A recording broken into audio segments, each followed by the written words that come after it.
معكم لحظات مع حادثة من أعجب الحوادث، ليست مع رجل كبير قد جاوز عمره 60 أو 50، لا، وإنما هي مع شاب عمره 15 سنة من صغار غلمان الصحابة. هذا هو ثعلبة ابن عبد الرحمن رضي الله تعالى عنه. كان ثعلبة من خيار الصحابة، وكان غلاما حسنا فطنا جريئا، كان يكثر الجلوس عند النبي صلى الله عليه وسلم، وكان صلى الله عليه وسلم يرسله في حاجاته. إذا أراد حاجة سريعة من أبي بكر ومن عمر يرسل ثعلبة ابن عبد الرحمن. أرسله النبي صلى الله عليه وسلم يوما في حاجة من الحاجات، فذهب ثعلبة هذا رضي الله عنه يمشي إلى تلك الحاجة. بينما هو في الطريق مر ببيت من بيوت الأنصار، فإذا باب البيت مفتوح، وإذا في داخل البيت حمام عليه ستار. كانوا في السابق لشدة فقرهم لا يجعلون أبوابا من خشب أو حديد على حماماتهم، إنما كانوا يجعلون ستارا قطعة من قماش. فنظر إلى هذا الستار فأتى الهواء الريح فحركت الستار، فإذا وراء الستار امرأة تغتسل، فكأنه نظر إليها نظرة أو نظرتين ثم انتبه، قال أعوذ بالله، يرسلني رسول الله صلى الله عليه وسلم في حاجاته وأنا أنظر إلى عورات المسلمين. ثم قال والله لينزلن الله في آيات أو ليجعلني الله تعالى مع المنافقين. ثم أخذ ينتفض، خشي أن يرجع إلى بيته فيرسل النبي صلى الله عليه وسلم في طلبه، وخشي أن يرجع إلى النبي صلى الله عليه وسلم فيخبره بما فعل، فهام على وجهه ذهب ما يدرون أين ذهب. أما النبي صلى الله عليه وسلم فانتظره قليلا، ثم جاءت الصلاة التي بعدها، ثم الصلاة الثالثة، ولم يرجع ثعلبة بن عبد الرحمن. سأل أصحابه قال أين ثعلبة بن عبد الرحمن؟ قالوا يا رسول الله هو غلام، لعله ذهب يمينا أو يسار، لعله ذهب يلعب مع أحد أو ذهب إلى بيته في حاجة. انتظر النبي صلى الله عليه وسلم، فلما مر يوم ويومان قال يا عمر يا سلمان يا فلان يا فلان اذهبوا وابحثوا عن ثعلبة. ذهبوا ثم رجعوا إليه، قالوا يا رسول الله بحثنا عنه في طرقات المدينة وأسواقها وبساتينها ولم نجده يا رسول الله. فسكت النبي صلى الله عليه وسلم عنه. فلما مضت الأيام والآلام ترد الآلام على ثعلبة ابن عبد الرحمن، التفت النبي صلى الله عليه وسلم إلى أصحابه، ثم تذكر ذلك الغلام وقال لأصحابه أين ثعلبة بن عبد الرحمن؟ قالوا يا رسول الله ما ندري أين هو. قال اذهبوا وابحثوا عنه في الفلوات، يعني ابحثوا عنه في الصحاري والبراري. ذهب سلمان وذهب عمر وذهب معهما بعض الصحابة. فلما وصلوا إلى جبال بين مكة والمدينة فإذا بأعراب يرعون غنما لهم في أسفل هذه الجبال. وقف عندهم عمر قال لهم هل رأيتم فتى عمره كذا وكذا من صفته كذا وكذا؟ وصف لباسه وشكله ومظهره. قال أولئك الأعراب ما نعرفه.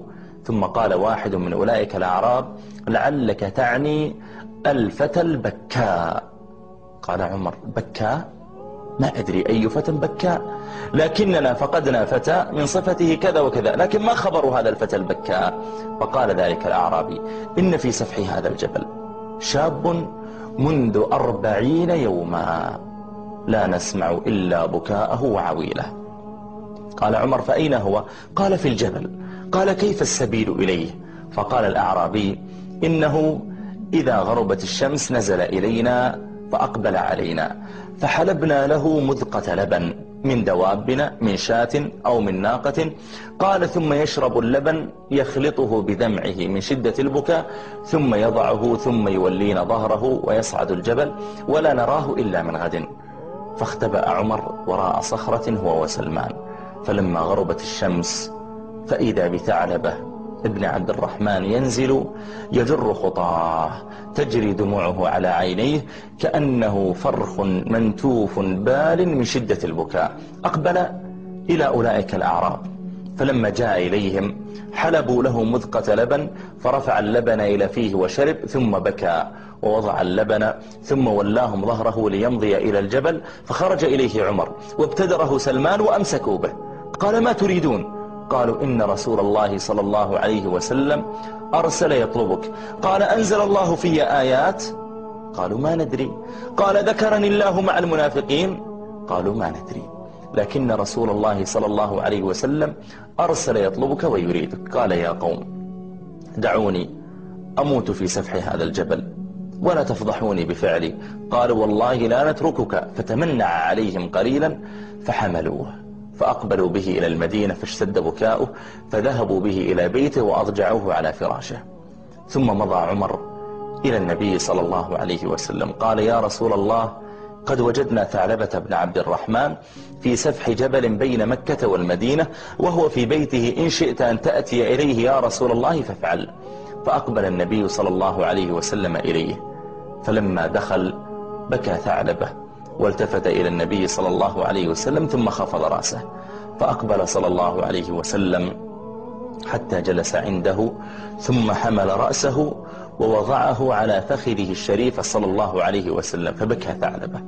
قال يا رسول الله أنزل رأسا قد امتلأ بالذنوب والمعاصي عن فخذك يا رسول الله. قال لا. قال يا رسول الله أنزل رأسي عن فخذك أنا أقل وأحقر. قال لا. فبكى ثعلبة. فقال له صلى الله عليه وسلم يا ثعلبة ما ترجو؟ قال أرجو رحمة ربي. قال ومما تخاف؟ قال أخاف من عذاب الله. قال وماذا تؤمل؟ قال أؤمل مغفرة الله تعالى. فقال صلى الله عليه وسلم يا ثعلبة إني لأرجو الله أن يعطيك ما ترجو وأن يؤمنك مما تخاف.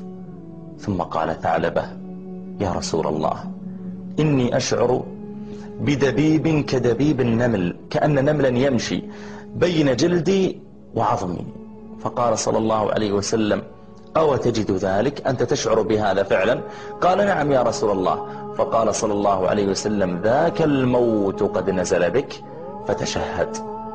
فأخذ ثعلبة ينتفض ويشهد أن لا إله إلا الله وأن محمد رسول الله، ثم انتفض رضي الله عنه وشهق ثم مات. فلما مات غسله النبي صلى الله عليه وسلم وكفنه ثم صلى عليه، ثم حملوه على نعشه يذهبون به إلى قبره. فكان صلى الله عليه وسلم يمشي وراء ثعلبة على أطراف قدميه كأنما هو في زحام. فالتفت إليه عمر قال يا رسول الله تمشي على أطراف قدميك والناس قد أوسعوا لك، يا رسول الله ما هناك زحام، لماذا تمشي على أطراف قدميك؟ فالتفت النبي صلى الله عليه وسلم إلى عمر وقال ويحك يا عمر، ويحك يا عمر، والله لا أجد لقدمي موضعا من كثرة ما يزاحمني عليه من الملائكة. نعم مات ثعلبة ووقع في معصية يراها بعضنا صغيرة، لكنه عظم رب الأرض والسماء فخشي أن ينزل به البلاء، فأقبل على الله عز وجل تائبا منيبا.